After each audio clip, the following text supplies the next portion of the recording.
راضی برضائے رب، رب کی رضا پر راضی رہنا۔ یہ بات کہ جو بھی کچھ ہوا یا ہوگا وہ اذن رب کے بغیر نہ ہوا ہے نہ ہو سکتا ہے، یہ تو ایمان کا منطقی تقاضا ہے۔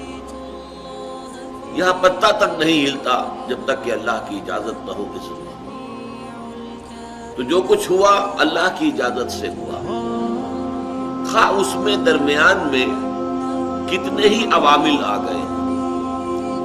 کسی نے اٹھا کر آپ کو پتھر مارا، لیکن یہ پتھر آپ کو نہیں لگ سکتا تھا اگر اللہ نہ چاہتا۔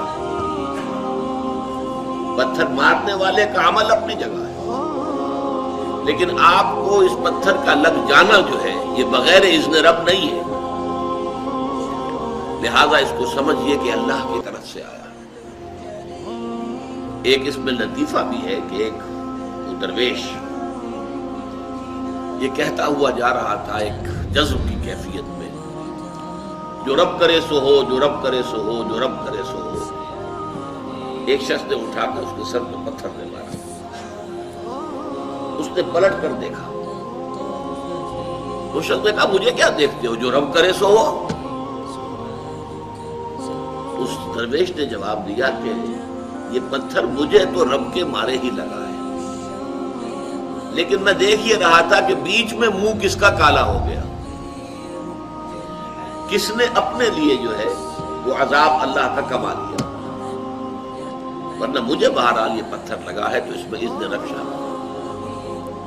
اچھا، اب جو شے اذن رب سے ہو رہی ہے، بندہ مومن کا اگر اپنا تعلق اللہ کے ساتھ مخلصانہ ہے، اس میں منافقت نہیں ہے، اس میں ریا نہیں ہے، اس میں دھوکہ نہیں ہے، اس میں فریب نہیں ہے، مخلص مخلصین لہ الدین،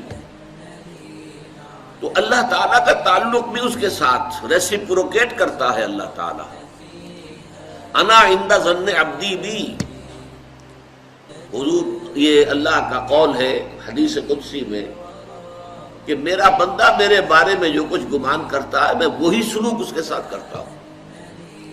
اللہ تعالیٰ بھی مخلص ہے، اللہ تعالیٰ کی مرضی کے بغیر کچھ نہیں ہو سکتا، تو یقیناً جو کچھ ہوا ہے اس میں میرے لیے خیر ہے، چاہے فوری طور پر مجھے ناگوار گزرا ہے، مجھے تکلیف ہوئی ہے، میرے لیے یہ شے جو ہے ناپسندیدہ ہے، لیکن ان دی لانگ رن مجھے یقین ہے کہ اس میں خیر ہے۔ بیدک الخیر انک علی کل شیء قدیر، اے اللہ تیرے ہاتھ میں خیر ہی خیر ہے، تو ہر چیز پر قادر ہے۔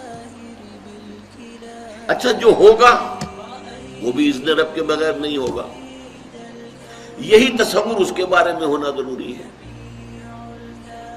اسی کا نتیجہ یہ نکلتا ہے جس کو قرآن مجید بار بار کہتا ہے، بار بار کہتا ہے، بار بار کہتا ہے، لا خوف علیہم ولا هم یحزنون۔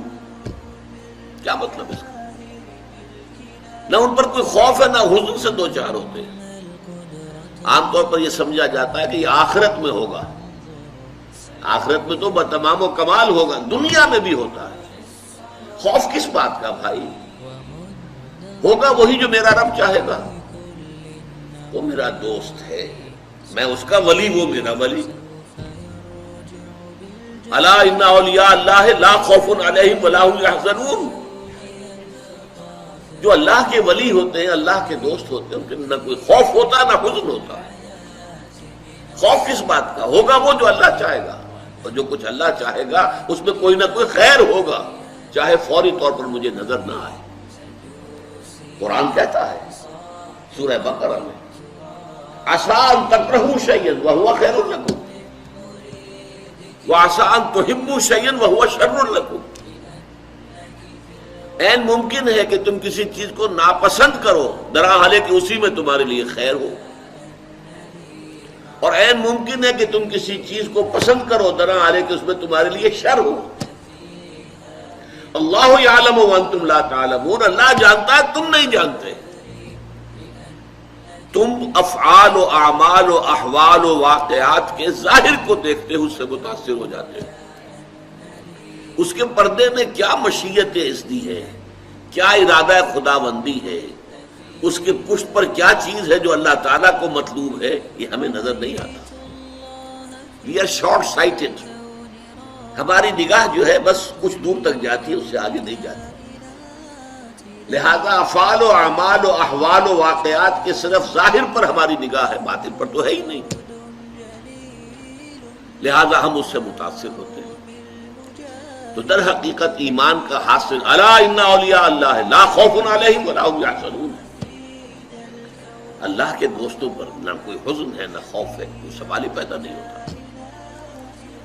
اسی طریقے سے قرآن مجید جو ہے بلند ترین مقام جو انسان کا ہو سکتا ہے، اس کی تعبیر کے لیے الفاظ استعمال کرتا ہے رضی اللہ عنہم ورضوا عنہ.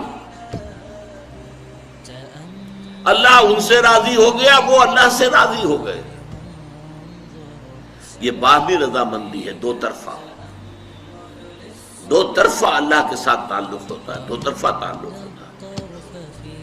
تم اللہ سے محبت کرو گے، اللہ تم سے محبت کرے گا.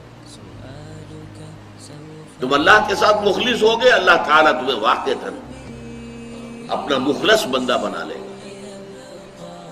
تم اللہ کی طرف چل کر آؤ گے، اللہ تمہاری طرف دوڑ کر آئے گا.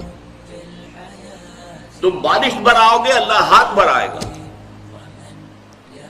تم اسے محفل میں یاد کرو گے، اللہ اس سے کہیں بہتر محفل میں تمہارا تذکرہ کرے گا، ملائکہ مقربین کی محفل میں.